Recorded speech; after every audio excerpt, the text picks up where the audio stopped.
Hey, hope you're having a fantastic day and welcome to another TBR. Let's talk June TBR. We're finally in summer. It's finally getting warm here in the south. It's still like raining a lot, but it's also like 90 degrees out now. So it's like officially summer, like officially, right?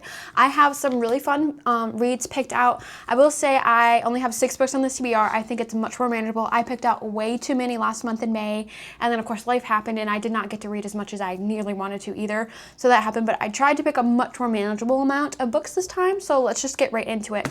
Out of the Woods by Hannah Bonham Young. I am so excited. I've been wanting to read this for a while since it came out. It's been on my TBR for quite a while, but I picked up at the library the other day and I really enjoyed, is it called Out on a Limb? Yeah, Out on a Limb by Hannah Bonham Young. There we go. It was such a beautiful, heartwarming story, and it was such a beautiful romance, and like it kind of restored my faith in humanity a little bit. So I'm really excited to get into this one. This one is just a kind of about two people kind of going like a hiking trip kind of thing. I think they've been married for a really long time. I think they're like high school sweethearts, and they're kind of unsure because they've been together for so long, like who are they without each other. And I think things kind of happen and kind of go from there. Not necessarily a second chance at love, but I think maybe a reconfirmation of love. I'm unsure exactly what's going to go down in this, but I really enjoy her writing style, and I loved Out on a Limb. I have yet to read any of her other books, and this one, again, has been on my TBR for so long, so I'm really excited to get into this. I think it's going to be a really fun romance. It's going to be heartwarming. It's not going to be, like, super high stakes or anything. Like, they're calm, cozy reading books, but, like, in a good romance way, if that makes sense. The next is A History of Dragons. Now, this was on my May TBR. I'm not going to lie. I'm putting it back on this one because life happened, and then I ended up just ordering this one, too. I was waiting for it to come in the library, but for me, it was just taking too long. I'm like, and I think I'm really going to enjoy this book. So this is the premise of, I think it's in, like, the 1800s, sometime in that era, like Elizabethan, Victorian era, maybe within that time frame, right? And our main character is a scientist and a researcher, and she studies like the history of dragons. And it kind of just follows her along on her travels. I think there's a little bit of romance in it, but it's more of like a funny kind of cozy aspect to it. I think it's really interesting. I've heard it really dives into like the bigger like sciencey things that maybe you wouldn't think about, like dragon-wise, like their mating behaviors, what they eat, musculature, like all the other stuff. And I thought that would just be really fun. I think it really is up my alley. I am a doctor in my real-time world, so I really enjoy like the sciencey kind of stuff. So mixing that with like a fantasy aspect, I think it's gonna be really fun and really interesting. And I don't feel like I've heard a lot of people talk about this, but again, it just sounds so intriguing. I feel like I've heard it enough, but like not so widely spread that I'm shocked more people don't like this. So I'm interested to give this a try. The Dragon Wakes with Thunder. Now, I have so many mixed feelings about this book, and I mean, and they're very conflicted feelings also. So I recently read the first book, which is right next to me, The Night Ends with Fire. And I'm gonna be completely honest, I don't know if I hated this book or if I loved this book. Like, that's honestly like the only way to describe that book. Like, it upset me so much on so many different levels, but pretty much it's a Mulan retelling. And her, like the main character, Maylin, her father is like hooked on opium, but they're like from a prominent family, but they like very much fallen from grace because he gambles and like buys all opium he can, right? And so she is getting ready to get shipped off and marry this really horrible man who like beats his servants and things like that, and he's like super old, right? Like super gross. And so she ends up deciding, because there's war coming to the country, of course, and things kind of ensue from there. She ends up being like, well, if this is my chance, I'm gonna die either way.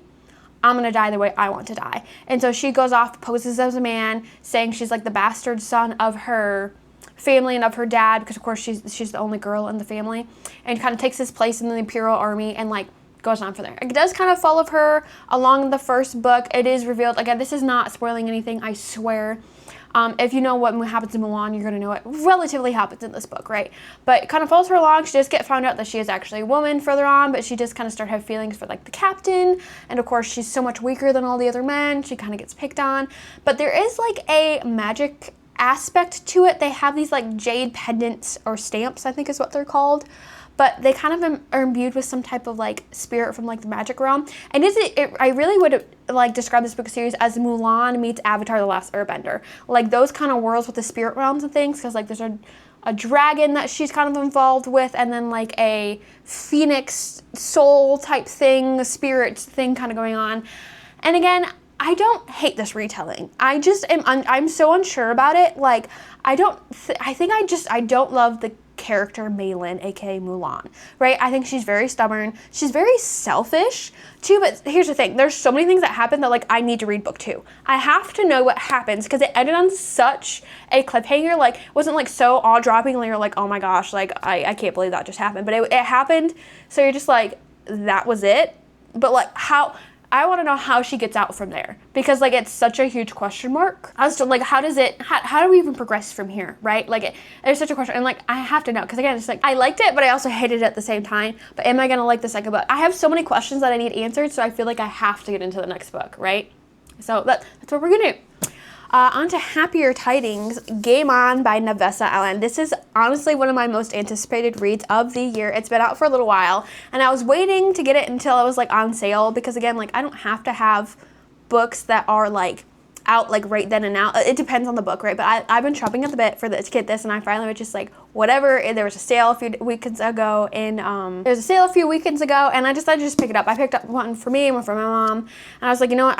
I want to read it. I have to. So this is the third and final book in the Lights Out series, or Into a Darkness. I think that's what it's called actually. Yeah, Into a Darkness. But Lights Out was the first book, and I absolutely loved the first book. Like that was chef's kiss, 6-star book. It was so fun. It's a good twist on dark romance and like funny. Like it's got a nice pairing, right? I think the second book, Caught Up, was fine. It was not my favorite, right? But Game On, I'm really excited. So this one is about Tyler. He is, I don't remember Josh? Yeah, Josh is the main character from Lights Out. He is his best friend. He lives with Josh, but in this book series, he's kind of like a financial dude, but like a financial dude in the sense of like he kind of runs like underground gambling dens to some degree, I think. Like that was kind of revealed in the second book, Caught Up. So I'm really interested to see where this goes for him because he's like trying to get revenge and find his father or something. And somehow, was it her name? Stella?